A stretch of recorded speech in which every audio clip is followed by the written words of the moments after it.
سب تو قیمتی ترین چیز ہے وہ ایمان. سارے بولو کیا ہے ایمان. قرآن کریم دی آیت مبارکہ 14ویں سپارے کی پہلی آیت مبارکہ میں تلاوت کی ہے. ان دی تفسیر و تشریح دے اندر تمام مفسرین نے احادیث لکھن کہ قیامت دے دن، بس آخری گال میں کرنا پہ توجہ نال سماعت فرمے سو، قیامت دے دن جب یہ فیصلہ تھی سی کہ کافر جہنم دے اندر اور گناہگار مسلمان اپنے گناہ دی نحوست اور ان دی سزا بھگتن واسطے جہنم دے اندر پہنچ گئے. اتھا کافر اور گناہگار مجرم مسلمان جڑے ویلے کٹھے تھے، وہ کافر انہیں مسلمانے کو آکسن ہاں بھئی دنیا تے تساں مسلمان آوے، تساں تے کلمہ پڑھ دے آوے، ساکو آدے آوے کراڑ ہیں، یہ کافر ہیں.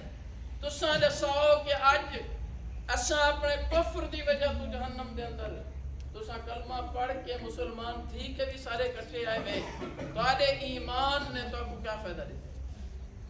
یہ کافر مسلمانے کو آکسن جیرے ویلے کافر تانا دے سن اللہ دی رحمت جوش دے اندر آسن. اللہ اعلان فرمے سن فرشتے کو آکسن ونجو اور دوزخ دے اندر ون کے چکر لاؤ، جے بندے دے دل دے اندر ذرہ برابر بھی ایمان موجود ہوئے وہ کو جہنم میں جو کٹ کے جنت دے اندر بھیج دے. سبحان اللہ. صرف ایمان دی برکت نال انہیں کو تساں جنت وچ بھیج دو. یہ مسلمان باہروں نکلیں جنت تو روانہ تھیں. قرآن کریم نے وہ منظر آج تارے میرے سامنے رکھے. ربما یود الذین کفروا لو کانوا مسلمین. وہ لو کافر افسوس نہ لے آکسن کاش کہ اسا مسلمان ہوموہا اج اسا جہنم تو آزاد تھی کہ جنت ویندے پہ ہونا. کاش کہ اسا کلمہ پڑھ گنوہا ایک دفعہ اسا اس ایمان قبول کر گن دے اج اسا جہنم دے عذاب تو بچ ونیوہا. لیکن جو کہ کلمہ نہیں پڑھیا، ایمان دی دولت موجود نہیں ہے، وہ ہمیشہ ہمیشہ جہنم دے اندر ہیں. ایمان ایسی عظیم الشان دولت ہے.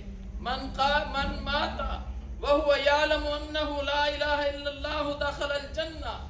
جائیں صدق دل دے نال ایک دفعہ کلمہ پڑھے اور کلمے تے ایمان رکھ دے ہوئے دنیا تو رخصت تھی گئے، وہ ایک نے ضرور جنت دے اندر داخل تھی سی.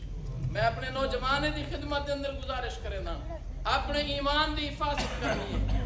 آج دے فتنے دے دور دے اندر سب تو زیادہ ایمان تے حملہ آور چیز تاری وہ تانا نیٹ ہے، تارے موبائل ہے، جندے تے مختلف قسم دے لوگ ایمان دا اسلام دا لبادہ اوڑ کے مسلمانے دے شکلہ بنا کے مسلمانے دے ایمان تے حملہ آور ہیں.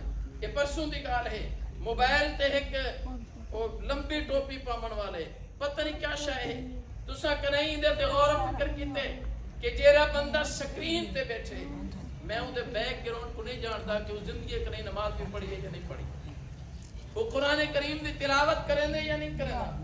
چلو میں تو ایک سوال کرنا سارے حضرات توجہ دینا، خصوصاً نوجوان ہی شاید میں جواب دے سو. تارے سامنے تارے اپنے ہی شہر دے اندر ڈیرہ غازی خان دے اندر مختلف علاقے دے اندر علماء کرام ہیں، صوفیاء کرام ہیں، اشاری تبلیغی جماعت ہے. تارے کل میں پوچھنا چاہتا تساں دساؤ کہ انہیں لوگیں دی محنت دے نال تساں کوئی بندے ایسے ڈٹھن جڑے بے نمازی بنے؟ بولو بھائی، بے نمازی بنتے ہوئے ڈٹھن تساں نہیں ڈٹھے. زندگی دے اندر شرابے دے اندر زندگی گزارن والے چور اور ڈاکو تبلیغی جماعت دی محنت دے نال اج تہجد گزار بن دے تساں ڈٹھن کا نہیں ڈٹھے؟ بولو بھائی ڈٹھن کا نہیں ڈٹھے؟ چلو تساں دساؤ انصاف دے نال خدا دے گھر دے اندر بیٹھے ہوئے نیٹ دی دنیا دا ہر نوجوان واقف ہے. انجینئر مرزا محمد علی جہنی پوری زندگی دی محنت صرف صحابہ اکرام تے تبرہ ہے. تساں جو کوئی بندہ رساوے کہ سارے علماء دی محنت نال، صلحاء دی محنت نال، تبلیغ جماعت دی محنت نال جتنا چور اور ڈاکو دین دے چوکیدار بنن، شرابی اور ثانی تہجد گزار بنن، اتنا تساں دسو انجینئر مرزا محمد علی نے کتنی تہجد گزار پیدا کی؟ دسو بھائی تساں کو ٹکریں ملن، کتنی نمازی بنائیں، کتنا مساجد ملک پاکستان دے اندر بنائیں. انہیں دی صرف سکرین دی حد تک کیمرے دی حد تک انہاں دی زبانی گال ہے، عمل اور دین دے نال تعلق نہیں ہے۔ ایویں سے فتنے دے دور دے اندر ہمیشہ اپنے علماء دے نال وابستہ رہو، اپنی مساجد دے نال وابستہ رہو، اپنے جماعت دے نال وابستہ رہو، دین دے محنت نال وابستہ رہو۔ اللہ تعالی ایمان دی حفاظت فرمیسن انشاءاللہ العزیز۔ کل قیامت نے اللہ دی بارگاہ عالیہ دے اندر چمک دے چہرے تسا جنت داخل تسا انشاءاللہ۔ میں زیادہ لمبا وقت نہیں کرنا چاہنا، آخر تے بلا تسا سارے حضرات کو، مسجد والے کو